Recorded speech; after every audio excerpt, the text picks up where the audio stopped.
Salutations, it's me, Salty. Welcome back to 2 Cents West, and today we're going over the Star Wars Black Series Wedge Antilles. I believe I got this from Amazon probably 5 months ago, and he's been back cataloged because I forgot I had him. That's why.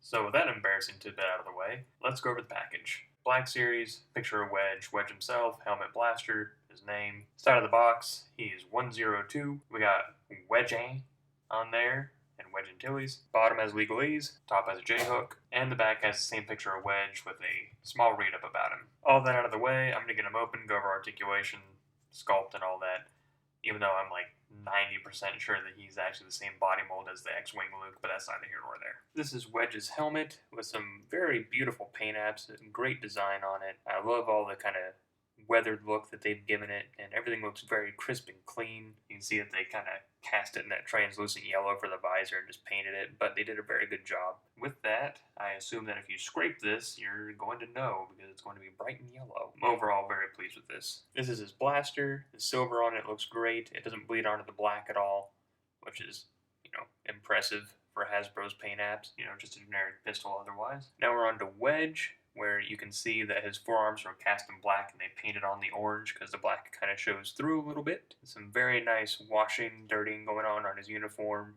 Makes it look used. And when I got him in the package, his little suspenders were all whopper jawed like that, so I'm kind of struggling to fix them. You can see how bad it is right there, especially. Very good likeness. Can't complain about that very much. Let's go over articulation. Wedge can look up, he can bury the chin, he can look side to side, small amount of tilt, shoulder spins 360 with ease, comes up past 90, single jointed elbow comes up at a 90, elbow swivel, wrist swivel, and because this is a trigger hand, his pivot is down and up.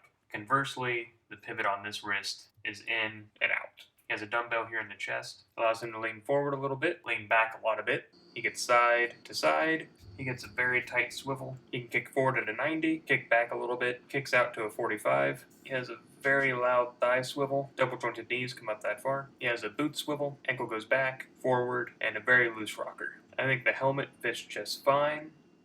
You have to kind of weasel the strap down a little bit because it does get hung up on the hair and the nose, but otherwise fits okay. And the blaster fits in his hand just fine. Since they're making their foray back into the 6-inch scale vehicles with the snow speeder, I'm hoping we can get an X-Wing in the same scale, which it's very weird that their first attempt was the First Order TIE Fighter, and now they're going to the snow speeder, when you'd think an X-Wing would be more recognizable than both of those. Now, you could also argue that the Millennium Falcon is immediately more recognizable and has more notoriety than the two of those. But a 6-inch scale Millennium Falcon would be absolutely gigantic, and I'm not holding my breath on that ever happening. But that's Wedge in a nutshell. I know he's a few months late at this point, but better late than not at all, I suppose.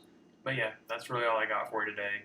So don't forget to like, comment, share, and subscribe to the channel. As of this recording, I'm very close to 200. Thank you all so much for the support that I've received in getting me to this point, and that's all I got for you.